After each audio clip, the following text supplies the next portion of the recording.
For those of you guys that have a PlayStation 4 and have PSN, which means you have access to playing online, this is your friendly reminder that Monster Hunter World will be available to play on December 9th until the 12th. And here are the times that you guys can expect to access the game, and also when you can expect the beta to end.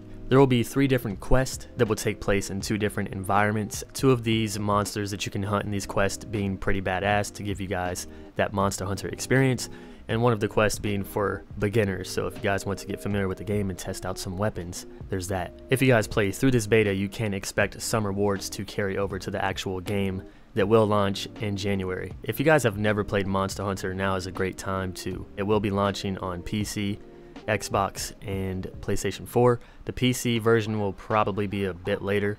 I'm thinking maybe in March. Let's hope it's not any later than that. But if you're like me and you can't wait to get your hands on this, you're just going to buy the console version anyway. So the cool thing is there will be 14 different weapons to choose from, and this beta gives us enough time to test out each weapon. I know even though I've played Monster Hunter since I was like 11 years old, I've never tried every single weapon, so I'm actually going to take time to do that.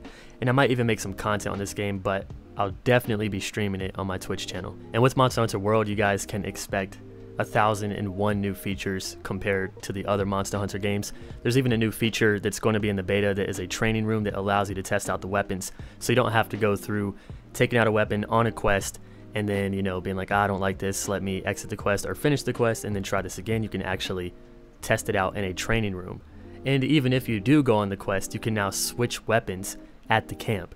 And if you guys aren't familiar with the camp is where you start. It's where you get items and kind of buff up before you actually go into the next area. And it's where you respawn if you die. This is news to me because I kind of stayed away from all the Monster Hunter news as I didn't want to spoil myself, but it's getting close. But being able to change weapons in the quest, that is unbelievable. That's so cool. So you can switch to range or you can switch to melee depending on the situation. And if all 4 players are ranged, it won't be like, oh fuck, we got to redo this. Instead, you can be like, hey, go switch your weapon. Another thing that I read about in another article for Monster Hunter is that there will be squads, which are like guilds, and players can be in up to 8 squads. And if you guys are wondering, I will definitely have a squad. I don't really make guilds anymore in games because it takes a lot of time and dedication, and you know, guilds can be stressful if you actually want to succeed as a guild and have organization and cooperation. But I can confirm that Monster Hunter will be a game that I play like a full-time job. So I'm going to have a squad, and of course you're not tied down to just one squad, so you can join it for fun, but I'm definitely looking forward to playing with a lot of you guys and friends.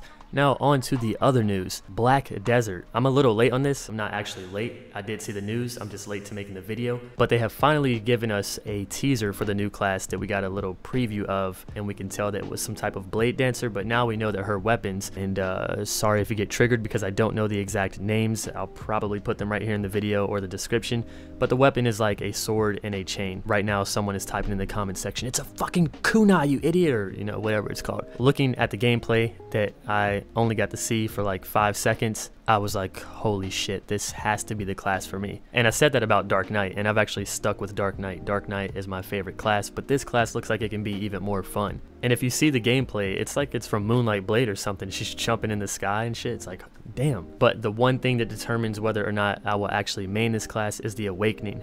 So I received a tweet. Thanks, baby. That could possibly be a preview of what the Awakening class is, and if so, this means she dual wields, which means this is 100% my main class. And the reason I'm talking about Black Desert again is not only because I'm excited for this new class, but because I've actually decided to come back to MMOs full time, not like bouncing around, but I've decided to actually play one and be dedicated to it again. And I've decided that that game will be Black Desert. But in the case that the lack of actual PvE with mechanics brings me down, then I will be playing World of Warcraft. Say what you will, but I want to play that game. Let me know what you guys think about the new class, and also how many of you guys are going to be joining in on the Monster Hunter beta. When the time comes, I'll be streaming the game, and if I do play with any of you guys, we can talk in Discord. So if you guys plan on playing the game, check the description of this video and join the Discord, and maybe you can find others to hunt with, or maybe you just want to join the community. Now, I can't say I'm the most active in the Discord, but at times like this I will be. So I'll catch you guys in the next video, and also thank you to my patrons who have still been there even though there hasn't been much content over the past few months. Thank you guys for sticking around and supporting me. I fucking love you, and I'll catch you all in the next video. See you soon, friends.